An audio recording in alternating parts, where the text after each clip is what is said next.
दोस्तों 2025 में बिहार की स्थिति परिस्थिति और राजनीति बदलने वाली। और दोस्तों बिहार में जो जातीयता है, 10 पार्टी है, 10 नेता, चाहे कमल हो, चाहे हेलीकॉप्टर हो, चाहे लालटेन हो, सबका खात्मा होगा और प्रशांत किशोर जी की पार्टी बहुमत से सरकार बनाई। और दोस्तों इन्हीं सब सवालों के बीच में कि आखिर 2024 अभी चल रहा है और 2025 आते आते ऐसा क्या चमत्कार करेगी जनसुराज बिहार की धरती पर, इन्हीं सवालों के साथ हमारे साथ समस्तीपुर जिला के जनसुराज के जिला अध्यक्ष चंद्रमणि सिंह जी है। बहुत बहुत स्वागत है सर। बहुत बहुत धन्यवाद जो आपने यह डिबेट लेने आप आए हैं, इसके लिए मैं आपको बहुत बहुत बधाई देता हूं, धन्यवाद देता हूं। मेरा पहला सवाल यही है कि राजनीति में लंबा समय आप बिताए हैं, बाल उल भी पक गया, आप सारा चीज़ ज़मीनी स्तर पे जानते हैं कि आदमी जाति के नाम पे, धर्म के नाम पे और पार्टी विशेष के नाम पे वोट गिराता है, चाहे कितने भी समस्या से ग्रसित हो। ऐसे में जनसुराज ऐसा क्या कर देगा ज़मीनी स्तर पर कि लोग दूसरे पार्टी को वोट न दे करके जनसुराज को वोट दे देंगे? ठीक, जहाँ तक करने की बात है, आज उदाहरण मैं एक पेश कर रहा हूँ। जनसुराज का सबसे पहला 3 मूल उद्देश्य है: सही लोग, सही सोच, सबकी साझेदारी।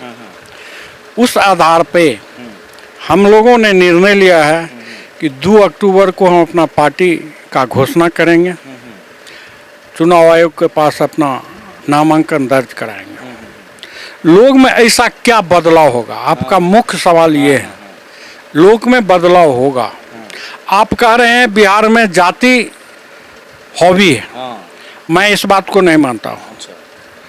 इसका एक उदाहरण है, आज बिहार में लोकसभा का चुनाव हुआ, आप देखिए बीजेपी को मोदी जी के नाम पर कितना सीट मिला, और नीतीश बाबू हो या एलजेपी के चिराग बाबू हो, किसके वोट से आज झंडा अपना फहरा रहे हैं।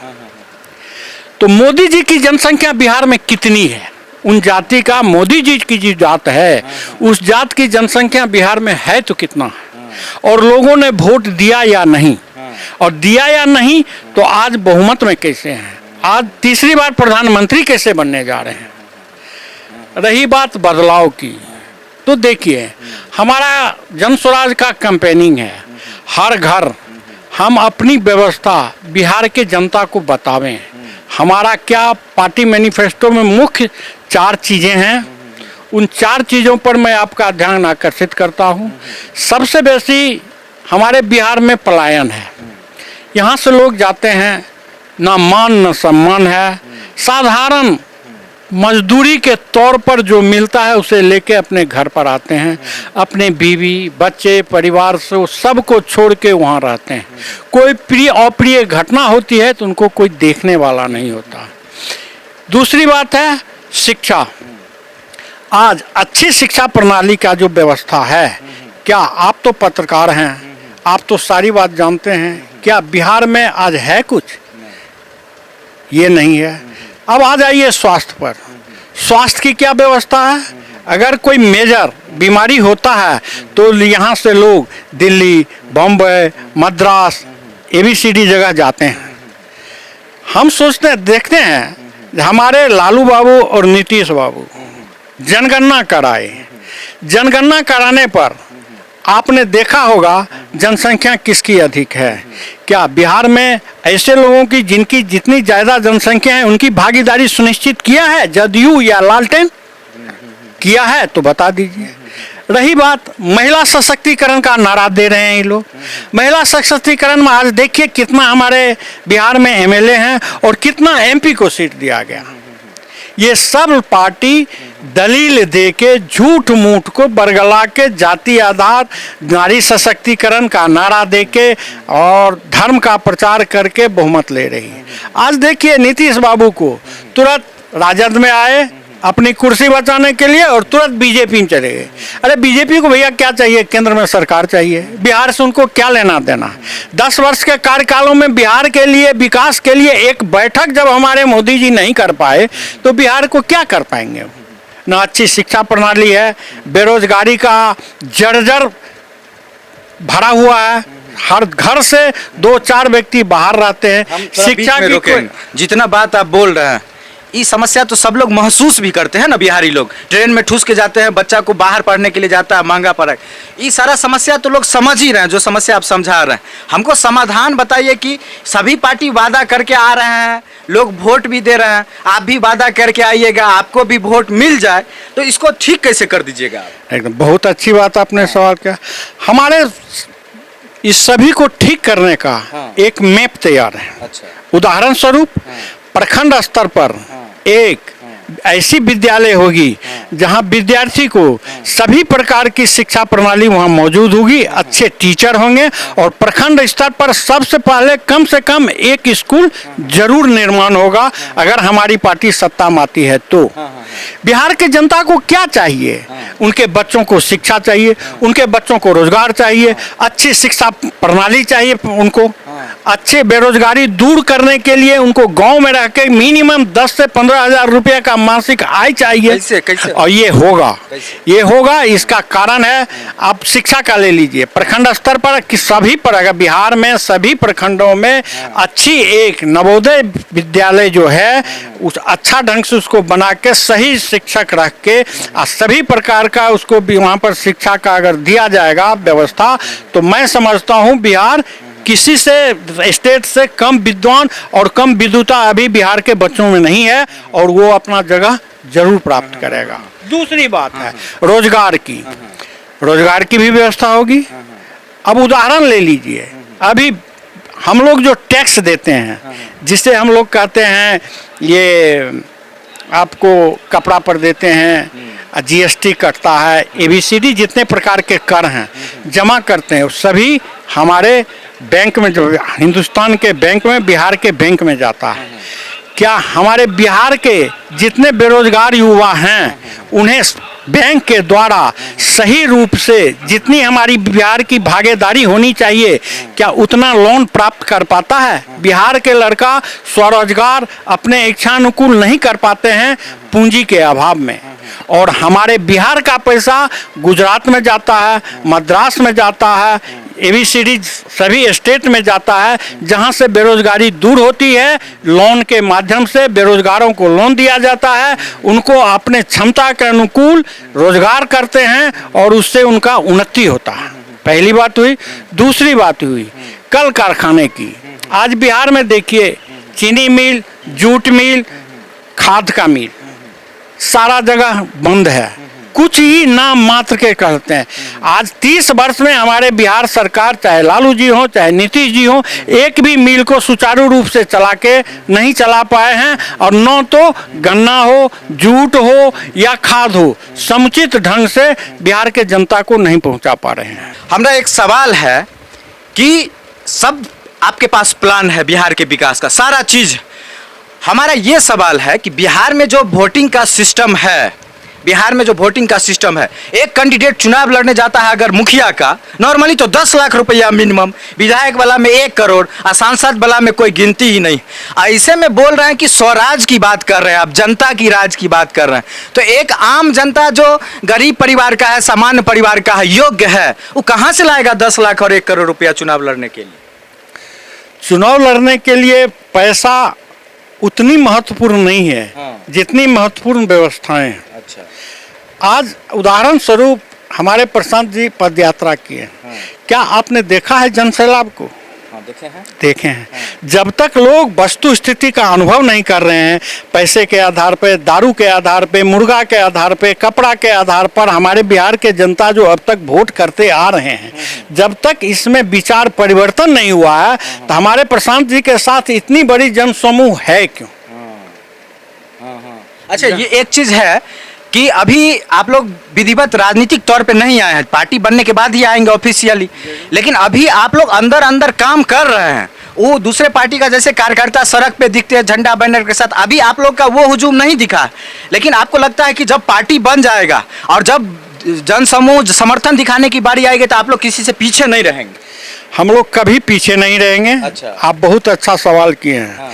तो आप जान लीजिए, सबसे तो पहले हमारे जिला कार्यकारिणी है, अनुमंडल कार्यकारिणी है, प्रखंड कार्यकारिणी है, पंचायत कार्यकारिणी है, जिनकी सारा चीज़ का गठन हो गया है। पंचायत अध्यक्ष कौन है, प्रखंड अध्यक्ष कौन है, अनुमंडल अध्यक्ष कौन है, जिला अध्यक्ष कौन है, उसमें सचिव कौन है, महासचिव कौन है, सारा चीज़ डाटा ओपन है, सारे लोगों की जानकारी है, रोज बातचीत होते रही है। अब बड़ा ही बात सुधार की, तो आप देखते हुएगा अभी समस्तीपुर जिला में हमारा कैंप नहीं खुला है, 14 जिला में हमारा कैंप कार्यरत है। वहाँ बच्चों को जो मैट्रिक से लेके बीए तक के छात्र हैं, जो पढ़ रहे हैं, बेरोजगार हैं, ऐसे लोगों को कैंप में ट्रेनिंग दी जाती है। हमारा उद्देश्य क्या है, हमारा कार्य करने का तरीका क्या होगा, और गांव के हर बच्चे, चाहे वह सबसे निम्न स्तरीय हो चाहे सबसे उच्च स्तरीय हो, हर परिवार में जाके पार्टी की जो मैनिफेस्टो है, कार्यप्रणाली है, मैप है विकास का, सारी चीज़ों की जानकारी देते हैं लोगों को।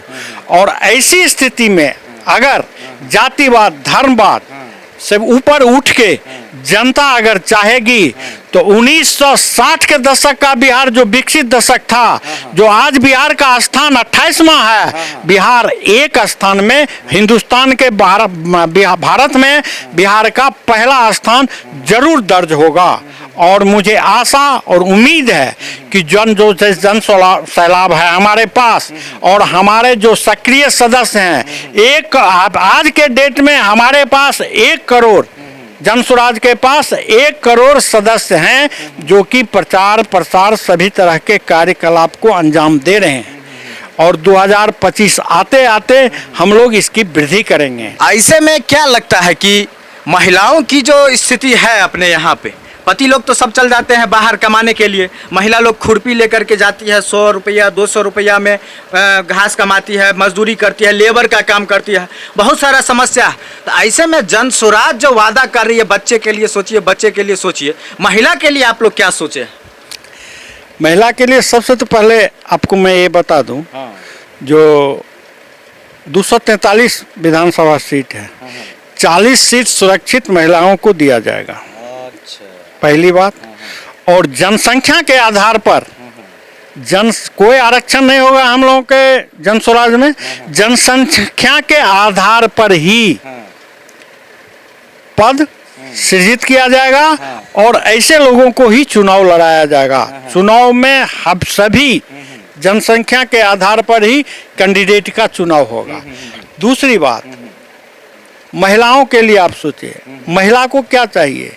किसी भी परिवार में आप जाइए तो पिता से बच्चों का पहला पाठशाला माता होती है, और माता को क्या चाहिए, उनके बच्चे शिक्षित हों, रोजगार कमाने वाले हों, और उनका कहीं पर अच्छा स्वास्थ्य व्यवस्था हो, उनका पारिवारिक आय बढ़े। अगर जन स्वराज हर बच्चे को सही शिक्षा, सही बेरोजगारी को दूर करते हुए नौकरी या स्वरोजगार उपलब्ध कराएगी तो माताएं तो खुश होंगी ही होंगी। माता को और क्या चाहिए। हाँ। और दोस्तों, जब चुनाव होता है, चाहे विधानसभा चुनाव हो, लोकसभा चुनाव हो, तो बहुत सारे लोग टिकट पे चुनाव लड़ते हैं, कुछ लोग निर्दलीय लड़ते हैं। तो उनका नारा रहता है, कॉमन नारा है कि सभी दलों में दलदल है, सबसे अच्छा निर्दल है। और 2025 में दोस्तों सभी दलों के अलावा एक दल और आ रही, और नारा बात करें तो निर्दलीय का जो नारा है उससे मिलता जुलता ही है कि सभी दलों में दलदल है, सबसे अच्छा जन स्वराज है। आप तो यही ना बता रहे हैं उतना दिन से कि सब दल में जो है सो कुछ ना कुछ गड़बड़ी है, तभी ना नया दल लेकर के आ रहे हैं। ऐसे में जो आपके दल के नेता होंगे, जिनको आप टिकट देंगे, वो गंदा है, अच्छा है, भ्रष्टाचारी है, चोर है, बेईमान है, ये कैसे फिल्टर कीजिएगा, कैसे खोजिएगा सही लोग को जनप्रतिनिधि बनने के लिए और जनता ये चुनाव लड़ने के लिए, और खोज भी लीजिएगा तो क्या ऐसे नेता को लोग वोट देंगे? बहुत अच्छा, क्या पैमाना रहेगा आपका? हाँ, बहुत अच्छा सवाल। हाँ। अब देखिए, जन स्वराज में जितने पदाधिकारी हैं, जिला लेवल के हो, प्रखंड लेवल के हो, या अनुमंडल लेवल के हो, या प्रदेश लेवल का, आप ये देख रहे हैं, आज मैं बिहार में सबसे धुआ हुआ दूध का मैं ही नहीं हूँ जो मैं जिला अध्यक्ष बना हूँ।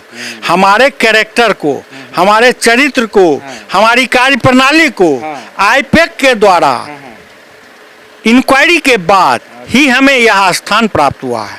उसी प्रकार आप ये जान लें कि किसी उम्मीदवार का निर्णय होगा कैसे, तो आप ये जान लीजिए।